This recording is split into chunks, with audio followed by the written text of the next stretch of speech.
사사기 14장 1절부터 9절까지의 말씀을 한 절씩 교독하고 말씀을 나누도록 하겠습니다. 사사기 14장 1절부터 9절까지의 말씀입니다. 한 절씩 교독하겠습니다. 삼손이 딥나에 내려가서 거기서 블레셋 사람의 딸들 중에서 한 여자를 보고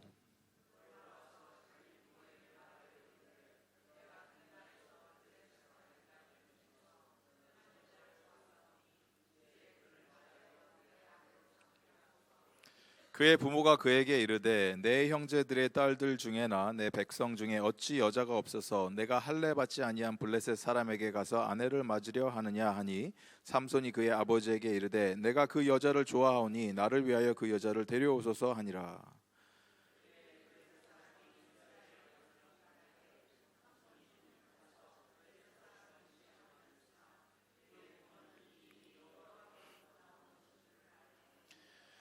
삼손이 그의 부모와 함께 딥나에 내려가 딥나의 포도원에 이른즉 젊은 사자가 그를 보고 소리 지르는지라.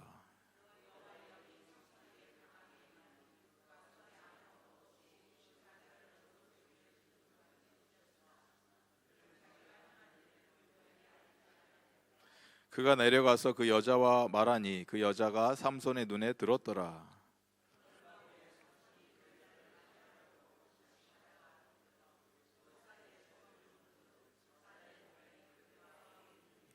함께 읽겠습니다. 손으로 그 꿀을 떠서 걸어가며 먹고 그의 부모에게 이르러 그들에게 그것을 드려서 먹게 하였으나 그 꿀을 사자의 몸에서 떠왔다고는 알리지 아니하였더라. 아멘.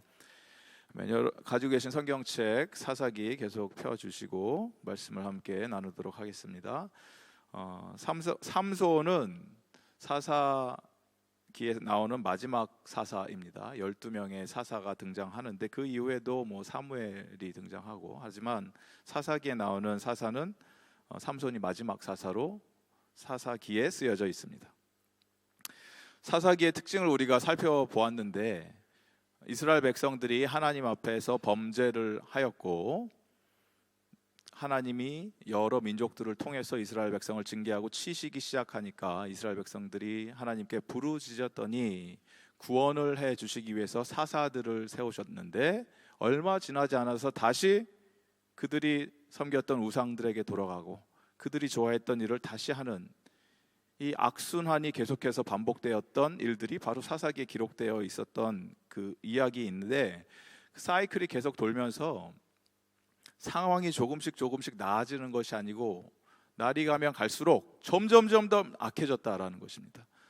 처음에 세워졌던 사사부터 마지막 이 삼손의 흐름을 쭉 살펴보면 상황이 더 나아지는 것이 아니고 더 가면 갈수록 악해진 상황 가운데 마지막 이 삼손이 탄생하는 이 이야기를 우리가 보면 13장부터 봐야 되는데 사사기 13장 삼손의 탄생 이야기가 13장 1절에 이렇게 시작을 합니다. 이스라엘 자손이 다시 여호와의 목전에 악을 행하였으므로 여호와께서 그들을 40년 동안 블레셋 사람의 손에 넘겨주시니라. 그런 다음에 다른 사사들은 어떻게 이야기가 시작되냐면 그렇기 때문에 이스라엘 백성들이 고통 속에 있어서 여호와께 부르짖었더니 하나님께서 이런 사사들을 세워주었다. 그런데 삼손의 이야기에는 그 어디에도 여호와께 부르짖었다라는 말이 나오질 않습니다. 삼손의 탄생, 출생의 비밀을 우리가 살펴보는데 전에 있었던 패턴과 일치되지 않는 일들이 벌어지기 시작했다. 히브리 문학이나 히브리 언어로 쓰여진 글을 읽다 보면 계속해서 반복적으로 나오다가 그 패턴이 깨지는 순간이 있는데 그때 하나님께서 주시는 메시지가 가장 중요한 메시지라는 것입니다. 삼손의 경우가 마찬가지입니다. 계속해서 반복되던 그 패턴이 부서지기 시작하면서 삼손의 이야기가 시작이 되는데 삼손의 출생 비밀을 여러분 보시면 놀라운 일들이 발생합니다. 천사가 나타나서 삼손의 어머니한테 먼저 등장을 하죠. 임신하지 못했던 어머니에게 와서 이런 아기가 태어날 것이다. 나신인으로 키워라라고 하고 돌아갔는데 그 이야기를 남편이었던 마노아에게 전달을 했더니 마노아가 기도를 하기 시작합니다. 참 신실한 부모였던 것 같습니다.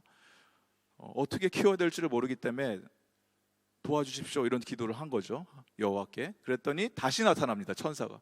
한 번도 아니고 두 번이나 삼손의 출생의 탄생 비밀을 알려주기 위해서 두 번이나 천사가 와서 이 아이가 어떻게 클 것이고 이 아이는 나시린으로 키울 것인데, 나시린의 특징이지 않습니까? 첫 번째는 발효된 음식을 먹으면 안 됩니다. 포도주 이런 거 먹으면 안 되고, 그 다음에 짐승, 이런 죽은 짐승 가까이 가면 안 되고, 그 다음에 머리를 자르면 안 된다. 이런 나시린의 규칙들이 있는데 이걸 하지 말아라 라고 이야기를 해주시고, 천사가 가려고 하니까 마노아가 붙들죠. 아니, 가면 안 됩니다.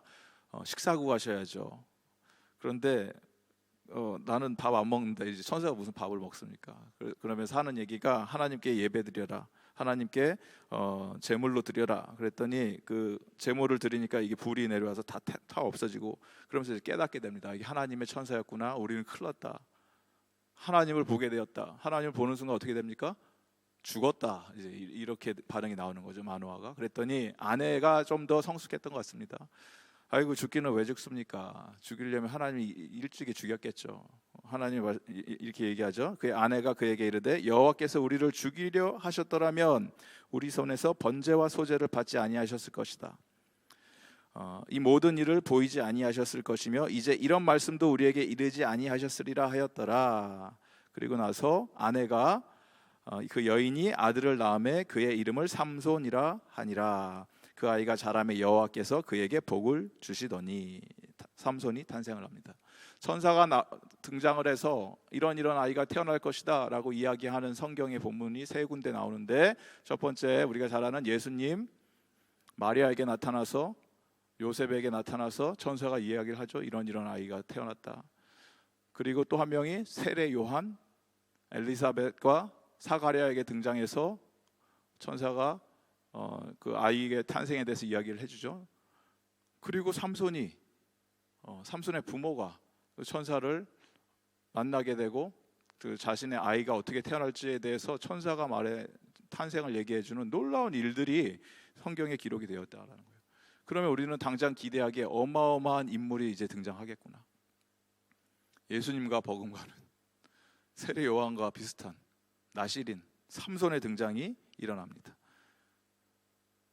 그리고 나서 읽었던 말씀이 14장 1절의 말씀, 오늘 읽은 저와 여러분이 읽은 이 말씀이에요. 1절의 말씀을 다시 한번 우리가 읽어보겠습니다. 14장 1절의 말씀 다시 한번 시작. 삼손이 딥나에 내려가서 거기서 블레셋 사람의 딸들 중에서 한 여자를 보고, 계속해서 읽습니다. 올라와서 자기 부모에게 말하여 이르되 내가 딥나에서 블레셋 사람의 딸들 중에서 한 여자를 보았사오니 이제 그를 맞이하여 내 아내로 삼게 하소서 하며. 엄청난 일이 벌어질 것 같았었는데 지금 당장이라도 삼손이 등장해서 하나님의 백성을 구원할 것이고 블레셋 사람들을 쳐서 없애서 이 민족의 영웅이 되고 하나님의 영광을 드러낼 것으로 상상이 되는데, 블레셋에 있는 사람의 딸 중 한 여자를 보고 그 여자를 내 아내로 맡게 해 주시옵소서. 뭔가 이야기가 이상하게 전개가 되기 시작했다라는 것입니다. 삼손은 하나님께서 그 어떤 인간에게 주었던 능력보다도 가장 큰 능력을 부여받은 인물이었죠. 성경에 나오는 인물뿐만이 아니라 인류 역사상 살펴보아도 삼손만큼 한 명 개인에게 하나님이 놀라운 능력을 부어준 사람이 없죠. 어마어마한 능력을 받은 사람입니다. 그리고 하나님의 사명을 부여받은, 민족을 구원하고 백성을 구원해서 하나님의 이름을 드러내야 되는 역할을 받은 자였는데, 삼손이 제일 첫 번째 등장을 하면서 했던 일은 여자를 보고 한눈에 반해서 그 여자를 아내 삼겠다라고 했는데, 문제는 그럼 결혼하는 게 잘못된 건 아니죠. 문제는 블레셋 여자였다라는 거예요. 블레셋 여자. 이방 민족과 결혼을 하면 안 될 뿐더러 나시린이었기 때문에 더더군다나 하나님의 말씀에 철저하게 순종을 하고 정결하게 살았어야 되는 이 삼손이 그냥 자기 눈에 마음에 드는 블레셋 여인을 자기 아내로 취하겠다라고 얘기를 하면서 가는 길에 이상한 현상들이 발생하죠. 사자가 나타나서, 왜 사자가 나타날까 고민을 좀 했으면 좋겠는데, 나타나자마자 염소 새끼를 찢는 것까지 찢어서 죽여버리고, 사자를. 그리고 나서 그 자기가 했던 일을 부모에게 알리지도 않고 다시 갔다가 돌아오는 길에 사자의 죽음 속에 몸에 벌떼와 꿀이 있는 것을 보게 됩니다. 그것도 이상한 현상 아닙니까? 왜 죽은 시체, 사자의 사체 속에 벌들이 자라 그 꿀을 키우고 있는 것 자체가 이상한 일 아닙니까? 그럼 뭔가 뭐 경계를 하고 생각을 하고 이상하다 이런 게 있어야 되는데 전혀 그런 게 없습니다. 그냥 꿀이네 하고 가서 꿀을 먹기 시작합니다. 뭐가 문제입니까? 삼손은 누구였습니까? 나실인. 나실인이 하지 말았어야 되는 가장 중요한 계명 중 하나, 시체를 건드리면 안 된다. 아무 생각 없이 사자의 몸에서 꿀을 떠서 걸어가면서 먹기 시작하면서 그의 부모에게도 자 이거 드세요. 그 부모님도 시체에 접촉된 음식을 먹었으니까 같이 부정해졌다라는 거죠. 삼손의 문제는 자기가 원하는 대로, 자기가 하고 싶은 대로 마음껏 하는 게 전혀 거리낌이 없었다라는 거예요. 일말의 양식임의 가책도 전혀 느끼지 않았다. 힘은 넘치고 능력은 많은데 장난치듯이 죄와 놀고 있는 삼손의 모습을 발견하게 됩니다. 하나님이 주신 어마어마한 능력이 성품과 인격이 준비되어져 있지 않은 사람에게 주어지면 그 능력은 그 사람에게 있어서 독이 될 뿐만이 아니라 주변에 있는 사람들에게 재앙으로 다가가게 됩니다. 하나님이 누군가에게 어마어마한 힘을 주시고 권력을 주셨는데 그 사람이, 그 인물이 그럴 만한 그릇을 갖고 있지 않고 능력이 되지 않으면 그 공동체는 고통을 겪게 됩니다. 한 국가의 예만 들어도 너무 많죠. 나라들마다 공동체도 똑같다라는 것입니다. 삼손은 마음이 흘러가는 대로 자기가 원하는 대로 전혀 거리낌 없이 해도 그 누구도 자기를 멈출 수가 없었다라는 거예요. 힘으로도 그렇고 누가 와서 한마디 해줄 수 있는 사람도 없고, 당신이 옳다고 생각하는 일 그대로 하십시오. 마음이 가는 대로, 동요되는 대로 마음껏 살아가십시오. 이 시대의 메시지대로 그렇게 살았다라는 것입니다. 우리가 살고 있는 이 세상에서 가장 흔한 거짓말은 당신이 옳다고 생각하는 대로 그냥 하십시오. 이것이 광고 문구에 덕지덕지 붙어져 있는 이 세상에서 우리가 살고 있죠. 유명한 어떤 그 스포츠 브랜드의 광고 내용이 그런 거 아닙니까? 그냥 마음대로 하십시오. 네. 젊은 분들은 아시죠? 무슨 얘기하는지. 마음이 가는 대로 하십시오. 스스로 진리를 찾아서 그것이 당신의 진리라고 생각하면 그대로 사십시오. 그게 우리가 살고 있는 이 시대라는 거예요. 뭐 혹자는 이게 포스트 모더니즘의 현상이다라고 얘기를 하지 않습니까? 포스트 모더니즘, 마음대로 원하는 대로 해도 그게 나의 진리면 그게 맞습니다.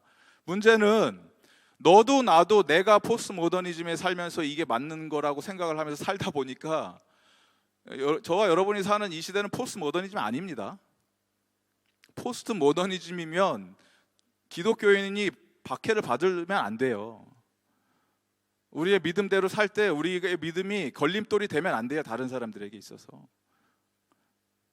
왜냐하면 그건 당신의 의견이고 당신의 믿음이고 당신의 신념이니까 마음껏 그렇게 하십시오. 우리는 어그리는 하지 않지만 존중해 드립니다. 이게 포스트 모더니즘의 아이디어예요. 근데 그런 사회입니까 우리가? 진리를 외치면 외칠수록 더 핍박이 오는 시대. 진실을 이야기하면 이야기할수록 사람들은 귀를 막고 괴로워하는 시대. 우리가 사는 이 시대는 포스트 모더니즘입니다.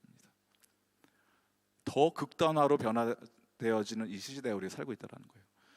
이 기독교의 믿음, 우리의 진리, 하나님의 말씀을 생명처럼 소중히 여기는 사람은 더욱더 이 말씀을 붙들기 위해서 생명을 다해서 살아낼 것이고, 이슬람도 똑같습니다. 왜 테러리스트들이 생깁니까? 그들이 믿는 신념이 맞기 때문에 그런 거예요. 그게 진실이기 때문에 그래요. 그들에게 있어서는.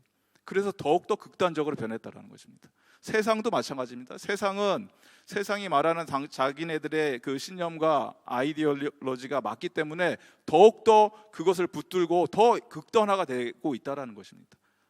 여러분이 사는 세상은 포스트 모더니즘이 아닙니다.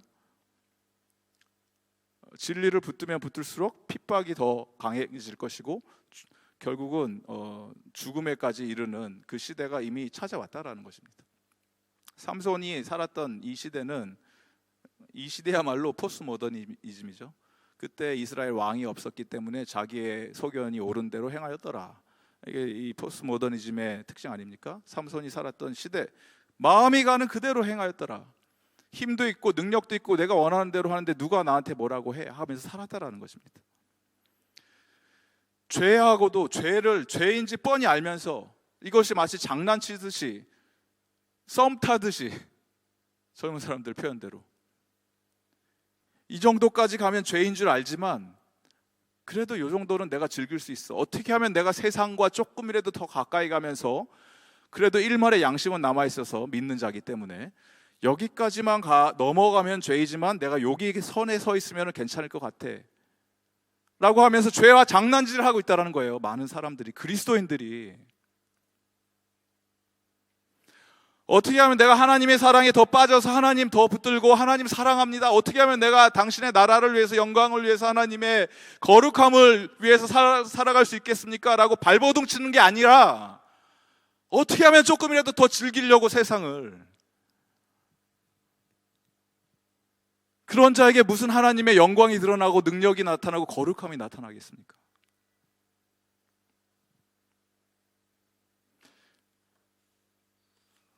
사탄은 우리에게 끊임없이 유혹을 합니다. 그거 죄 아니야, 괜찮아, 해도 돼.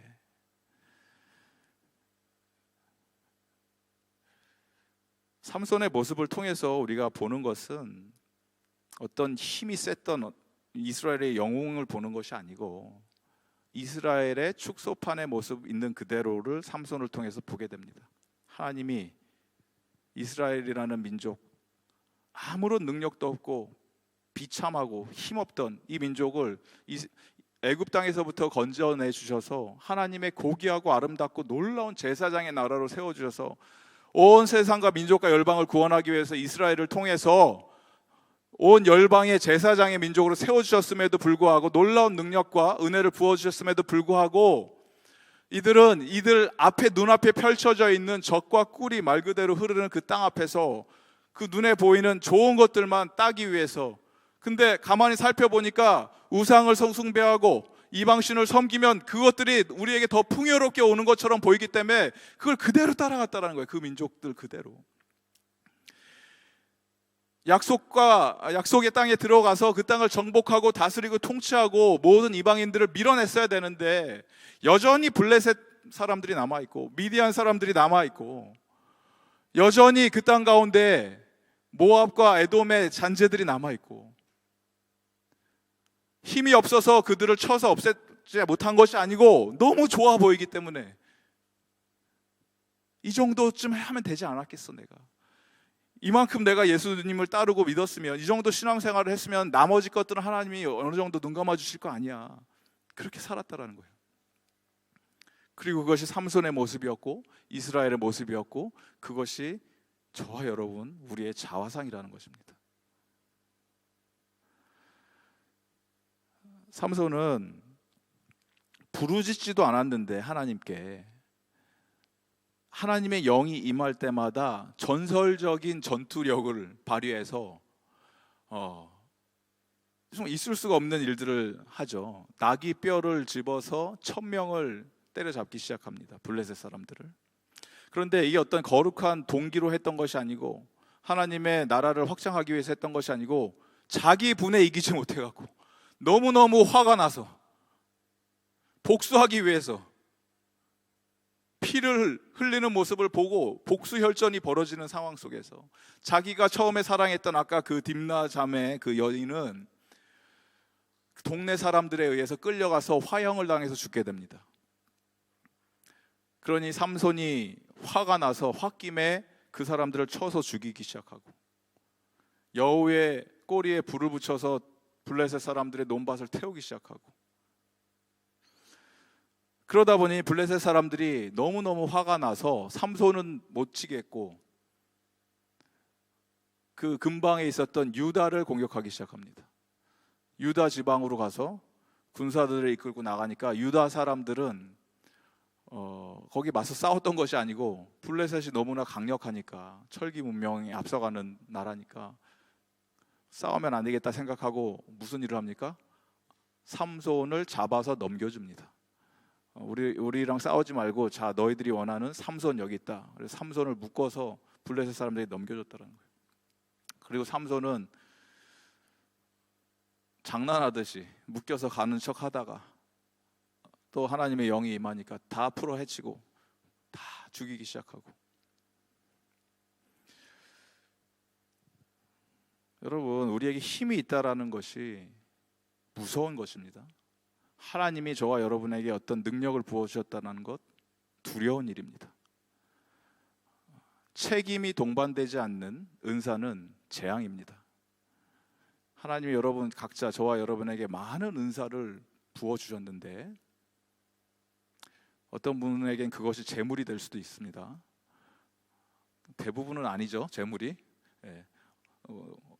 어떤 분에겐 재물이, 은사로 하나님이 재물을 벌 수 있는 방법이, 딴 사람들은 아무리 노력을 해도 돈이 안 벌리는데 나는 조금만 해도 내가 건드는 것마다 돈이 되고, 흔히 얘기하는 대박이 터지고. 근데 나는 예수님을 믿고 하나님을 사랑하는데, 그러면 어떻게 해야 됩니까? 왜 하나님이 그렇게 잘 되게 해주십니까? 하나님 나라를 위해 쓰라는 거 아닙니까? 내 곳간에 쌓아두고 잘 먹고 잘 살라고 그렇게 해주시는 걸까요?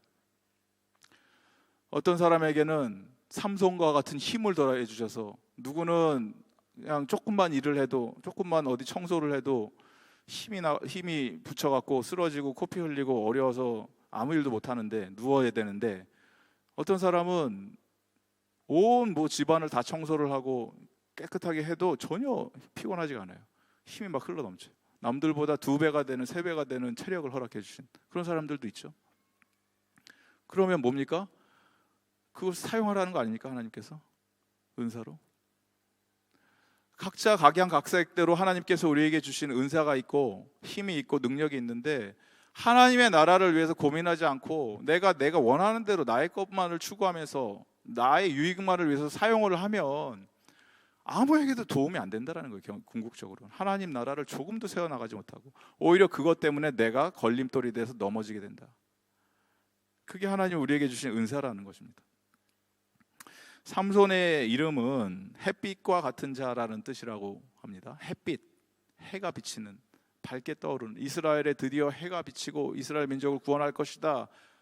삼손의 탄생이 그랬는데, 삼손이 급격하게 마지막에 무너지는 순간이 누구를 만나서입니까? 드릴라를 만나는데, 데릴라. 이 드릴라라는 이 자매의 이름은, 이 여자의 이름은 밤이란 뜻이 있다고 합니다. 밤, 유혹하는 자, 밤. 찬란하게 비춰야 되는 햇빛과 어둠의 칠흑 같은 밤이 만나게 됩니다. 그리고 우리가 잘 아는 삼손과 드릴라의 사랑 스토리가 아닙니다. 이것은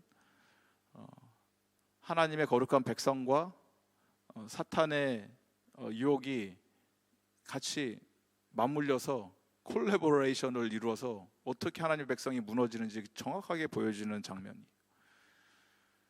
드릴라에게 마치 고양이와 쥐가 숨바꼭질을 하듯이 계속해서 장난을 하기 시작합니다. 당신 나를 사랑한다면 당신의 힘이 어디서 오는지 말해 주십시오. 삼손이 계속 한 번, 두 번, 세 번 거짓말을 하면서 속이죠. 그러다 보니까 이 드릴라가 화가 나서 이런 표현을 합니다. 당신 나를 사랑한다고 하는데 당신이 이로써 3번이나 나를 희롱하고 당신의 큰 힘이 무엇으로 말미암아 생기는지를 내게 말하지 아니하였도다 하며 날마다 그 말로 그를 재촉하여 졸음에, 중요합니다 이 표현이, 삼손의 마음이 번뇌하여 죽을 지경이라. 하나님의 말씀은 눈꼽만치도 생각하지 않았던 삼손이 블레셋 자매의 말에 자기를 계속해서 끊임없이 유혹하고 협박하고 재촉하는 이 여자의 말에 삼손의 마음이 무너지기 시작하고 마음이 너무너무너무 괴로워져서 죽을 것 같이 괴로워져서 결국은 다 얘기를 해주기 시작합니다. 하나님의 말씀은 전혀 순종하지 않고 아무런 꺼리낌도 없었고 죄책감은 눈꼽만치도 없었는데 이 여자의 말에 죽기까지 괴로웠다. 이 드릴라는 세 번째 여자입니다. 삼손에게 있어서. 첫 번째 여자는 딥나의 이름은 모르지만 그 자매 블레셋 자매의 스토리도 똑같습니다. 수수께끼를 냈었죠, 삼손이. 하나님은 삼손에게 어마어마한 힘을 주시고 능력을 주셨는데 삼손은 머리를 쓰기 시작합니다. 그러니까 우리도 삼손의 스토리를 통해서 잘 깨달아야 돼요. 저와 여러분에게 하나님이 주신 각양각색의 은사가 다 있고 다 다르지 않습니까? 그런데 나에게 주신 은사를 사용하지 않고 다른 걸 쓰기 시작하면 문제가 심각해지기 시작한다는 거예요. 삼손 수수께끼 내갖고 이상한 수수께끼 내잖아요. 그래서 그 동네 사람들에게 이거 맞히면은 내가 당신들에게 뭐 옷 30피를 선물로 주겠습니다. 못 맞추면 당신이 나에게 옷 30피를 줘야 됩니다. 그랬더니 동네 사람들이 이 여자를 협박해서 빨리 뭔지 수수께끼 정답 알아내라 이런 과정 가운데 이 첫 번째 여자도 삼손에게 당신이 나를 사랑한다고 해서 시집 오게 했는데 당신 나를 사랑한다면 어떻게 그럴 수가 있습니까? 하고 울고 불고. 원래 이 결혼 잔치가 7일 동안 벌어지면서 잔치집에 있어야 되는데 초상집처럼 계속 울고 찡찡대니까 삼손이 말을 해주죠. 그 정답은 내가 사실은 아까 그 사자 때려잡고 거기에 꿀 먹었다, 이게 정답이거든요. 수수께끼 정답. 그 얘기를 해주니까 또 삼손이 화가 나갖고 정답을 알아맞히니까 그 사람들 또 다 해코지하고. 이게 삼손의 인생이었다는 거예요. 하나부터 열까지 하는 모든 일들이 하나님의 말씀은 철저히 무시하고 사람의 말에 반응하되 그것도 블레셋 여인들의 말에 끌려다니듯이 살았던 인생. 가장 비참했던 모습은 무엇인가 했더니 결국은 삼손이 진심을 다해서 그 자기의 힘의 근원에 대해서 이야기를 하죠. 나는 사실 나실인이고 하나님이 나에게 놀라운 능력을 주신 힘의 근원은 내 머리에 있다. 머리에 삭도를 대지 않아서 내가 힘이 넘치는데 이거 자르면 나 힘 없어진다. 그리고 드릴라의 무릎에 아기처럼 곤이 세곤세곤 잠든 사이에 머리가 다 잘리고, 드릴라가 시험 그동안 세 번째는 안 통했는데 이번에도 될까 말까 긴가민가 반신반의하면서 삼손 일어나세요, 블레셋 사람들이 당신 잡으러 왔습니다 라고 하니까 삼손이 전에 했던 것처럼 내가 나가서 그들을 떨쳐버릴 것이다 라고 나갔는데 성경에는 이렇게 표현합니다. 여호와께서 이미 자기를 떠나신 줄을 깨닫지 못하였더라. 이것보다 비참한 표현이 없습니다, 성경에. 여호와께서 이미 당신을 떠난 줄 모르고 있더라. 주님께서 더 이상 나와 함께 하지 않는다는 이 비참한 현실조차도 깨닫지 못하는 이 비극이 어딨냐라는 거예요. 저와 여러분의 인생 가운데 나는 하나님의 자녀라고 철석같이 믿고 나는 구원받은 이미 하나님의 자녀다, 백성이다, 예수 그리스도 나 믿는다 라고 얘기를 하면서 날마다 죄의 구렁텅이에 빠져서 허우적대면서 뭐 예수 믿으니까 내가 회개하고 돌아오면 얼마든지 내가 용서받을 수 있겠지. 근데 그 순간 여호와의 영이 우리를 떠나 있는 상황이라면 어떻게 하시겠습니까?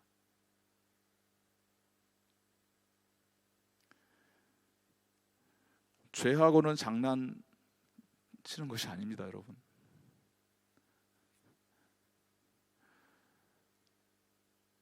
삼손은 마지막 순간 두 눈이 다 뽑히고 블레셋 사람들에게 끌려가서 조롱받으면서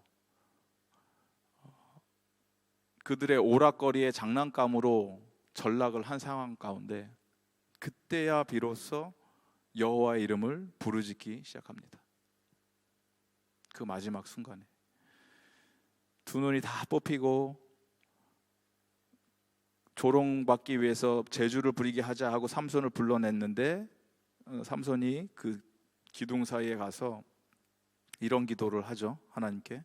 삼손이 여호와께 부르짖어 이르되 주 여호와여. 처음 기도하는 거예요. 삼손이 처음 기도하는 거예요. 마지막 순간에 주 여호와여 구하옵나니 나를 생각하옵소서. 하나님이여 구하옵나니 이번만 나를 강하게 하여 주시옵소서. 그리고 하나님이 그 기도를 들어 응답해 주시고 삼손이 이르되 블레셋 사람과 함께 죽기를 원하노라 하고 힘을 다하여 몸을 굽히매 그 집이 곧 무너져 그 안에 있는 모든 방백들과 온 백성에게 덮이니 삼손이 죽을 때 죽인 자가 살아 있을 때 죽인 자보다 더욱 많았더라. 죽을 때 행하였던 일이 살아 있을 때 행하였던 일보다 더 많았더라.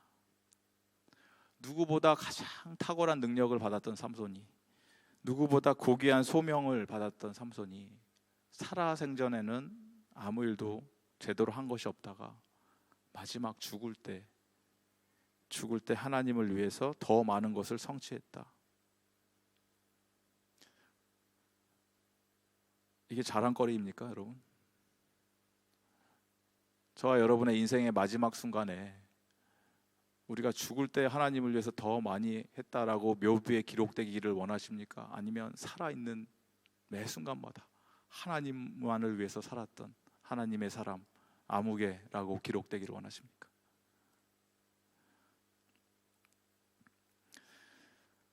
히브리서는 삼손에 대해서 믿음의 백성으로 기록을 합니다. 마지막에 삼손의 이름이 등장을 해요. 아브라함, 이삭, 야곱, 다윗과 나란히 이름을 올리는 자가 삼손이 됩니다. 왜냐하면 그 마지막 순간에 그 믿음을 하나님은 보셨기 때문에. 좋으신 하나님을 찬양합니다. 그 마지막 순간에 그 믿음을 보셨다라는 거예요. 하나님은. 삼손이 잘나서 하나님이 삼손을 세워주셨던 것도 아니고 이스라엘 백성들이 도와주세요, 살려주세요 부르짖어서 이스라엘 백성을 만나주셨던 것도 아니고 전적으로 하나님의 흘러넘치는 은혜로 하나님이 이스라엘 백성들을 찾아오셨고 그들에게 해 같은 자 삼손을 보내주셨고, 비록 삼손은 그의 인생을 허랑방탕하게 살다가 마지막 순간에 반짝 하나님의 나라를 위해서 뭔가를 했지만 그럼에도 불구하고 하나님은 삼손의 그 믿음을 인정해 주셔서 결국에는 하나님 나라 명예 전당에 그 이름이 기록이 되었는데, 삼손의 이 끝을 바라보면서 우리가 깨달아야 되는 것은 삼손을 끝으로 사사시대가 그 다음에 있는 17장부터 보시면 사사기 17장, 18장에 있는 내용들 끝나는 20장, 21장까지 여러분 쭉 보시면은 어떻게 이런 일들이 벌어질 수가 있지? 할 정도로 이게 만약에 영화로 만들어진다면 MA도 아니고 R 등급이 나오는 내용들입니다. 함부로 보면 안 되는 내용들. 너무나 잔인하고 피가 흘러넘치고 레위인이 첩을 두기 시작하고 목사가 첩을 두기 시작하고 그 첩이 이스라엘 백성들 사이에서 강간을 당해서 그 사지가 다 절단을 내서 이스라엘 온 민족 열방에게 보내서 이스라엘은 한 지파를 전멸시킬 뻔했던 말도 안 되는 사건이 이스라엘에서 벌어지기 시작합니다. 왜? 그때는 이스라엘 왕이 없었기 때문에 누구나 제멋대로 원하는 대로 자기의 마음의 소원대로 행하였더라. 이 살아계신 하나님의 말씀이 오늘 이 저녁에 저와 여러분 마음 가슴판에 새겨지기를 바랍니다. 우리의 마음대로 내가 원하는 대로 내 마음의 간절한 소원대로 행하는 길이 내가 내 삶의 주인이 돼서 임금이 돼서 내 뜻대로 내 마음대로 행하는 길이 죽음과 멸망과 파멸의 길로 달려가는 지름길이라는 거예요. 그리고 그게 한 공동체 안에서 한 민족 안에서 한 국가 안에서 벌어질 때 그 땅 가운데는 희망이 사라지고 모든 것이 절망 속으로 다 무너져 내릴 수밖에 없는 현실을 우리는 이스라엘의 역사를 통해서 살펴보게 됩니다. 이 가운데서 우리가 희망을 붙들어야 되는 것이 있다면, 인간적으로는 너무나 탁월하고 완벽하고 많은 은사를 가졌던 삼손과 같은 사사도 그렇게 무너져 내리고 비참하게 최후를 맞이했지만, 하나님께서는 이 사사들의 스토리를, 사사들의 이야기를 통해서 우리에게 마음속에 기대케 하게 하는 것이 있었는데, 그것은 정말 참된 사사가 누구인지, 이스라엘에 왕이 없었다고 했는데 제대로 된, 정말 우리가 그토록 기다렸던 완벽한 왕이 누구신지를 끊임없이 기대하고 기다리게 만들었다는 것입니다. 그리고 그분이 우리가 잘 알고 있는, 우리가 믿고 있는 그 예수 그리스도가 되셨음을 여러분 붙드시기 바랍니다.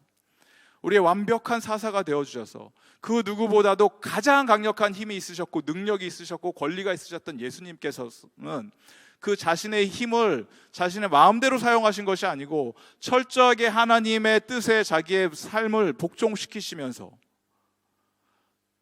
그 길이 죽음의 길이었고 십자가의 길이었고 처참하게 몸이 부서지고 깨지는 그 순간이었음에도 불구하고 그렇게 하실 수밖에 없었던 이유는, 그래야 저와 여러분이 살아갈 수가 있기 때문에, 그래야 저와 여러분이 살 수가 있기 때문에. 성경 전체에 나오는 모든 인물들, 사사기에 나오는 이 삼손뿐만이 아니라 모든 인물들, 성경에 나오는 인물들은 우리의 롤모델의 대상이 아닙니다, 여러분. 우리가 뭐 다윗처럼 어떻게 되기 원합니다, 뭐 여호수아처럼 이렇게 살기 원합니다, 아닙니다. 성경은 그들을 철저하게 무너뜨리게 하고 낮은 자로 비추고 있고, 그리고 흠이 너무나 많고 아무런 능력이 없는 자로 표현하고 있습니다. 왜냐하면 그렇게 될 때 예수 그리스도가 가장 존귀하게 드러나고 빛이 나기 때문에 그렇습니다. 그 예수님을 바라보는 눈이 오늘 이 저녁에 뜨여주시기 바랍니다. 삼손의 모습을 통해서 우리는 예수 그리스도의 십자가를 바라보게 됩니다. 예수 그리스도의 십자가는 삼손보다 더 능력이 많으셨고 위대하셨던 그 예수님께서 그 자신의 능력을 전혀 사용하지 않으셨고 철저하게 죽음의 길로 가셨던 그 이유가 우리를 구원해 주셨을 뿐만이 아니라 이제는 우리도 그 길을 걸어가야 된다는 것을 보여주고 계신다는 거예요. 예수님이 그렇게 우리를 구원해 줬으니까 우리는 이제 마음껏 살아도 된다가 아니고 이제는 우리가 그 길을 가야 된다는 거예요. 예수님의 제자라고 고백을 하는 자들이라면. 오늘 이 저녁에 이 말씀을 우리가 보면서 삼손의 이야기가 남의 이야기처럼 들리지 않는 이유는, 그리고 그렇게 유명해진 이유는, 삼손의 스토리는 전적인 하나님의 은혜다, 구원을 이루시는 것은 인간이 아니고 하나님이시다라는 것을 우리에게 드러내주고 계신다라는 것입니다. 부르짖지 않았는데 찾아와 주신 하나님. 저와 여러분이 예수님을 부르짖고 찾아서 우리를 만나 주신 것이 아니고 그 전부터, 태초부터 우리를 택하여 주셔서 당신의 자녀로 이미 삼아 주셨고, 때가 참에 하나님의 거룩한 그 시간에 우리를 불러주셔서 깨닫게 해주시고 보여주시고, 그 과정 중에 우리는 예수님의 이름을 부르짖었죠. 그 과정 중에 우리는 간절히 예수님께 기도를 했겠죠. 하지만 이 모든 것 뒤에는 예수님, 하나님이 저와 여러분을 강권적인 섭리로 건져내주셨다는 거예요. 그것이 하나님의 은혜가 되셨음을 여러분 붙드시기 바랍니다. 하나님께서 우리에게 너무나 많은 것을 주셨지만, 삼손에게 엄청난 힘을 줬지만 자기 멋대로 살았던 그러한 존재가 되지 않게 해주시고, 저와 여러분 우리에게 많은 것들을 허락해 주셔서, 은사를 허락해 주셔서, 그것이 시간이면 시간, 재능이면 재능, 재물이면 재물, 그 어떤 것이 됐던지 간에 우리에게 많이 주셨다면 나만을 위해서, 내 가족만을 위해서, 나의 유익만을 위해서 사용하는 것 아니고 하나님의 나라를 위해서 내가 어떻게 이것을 사용하겠습니까? 어떻게 하나님의 나라를 확장시키겠습니까? 고민하는 저와 여러분이 되기를 바랍니다. 우리 완벽한 사사를 기대하는 이 마음, 우리의 예수 그리스도, 우리의 임금, 우리의 사사, 우리의 구원자, 그 십자가의 그림자가 오늘도 이 삼손의 이야기를 통해서 우리에게 드리워지고 우리가 눈을 들어서 하늘을 쳐다봤을 때 살아계신 예수 그리스도의 십자가가 더욱더 선명하게 보여지는 축복이 오늘 저녁, 이 저녁 저와 여러분의 인생 가운데 임하기를 주님의 이름으로 간절히 축복드립니다. 우리 시간에 함께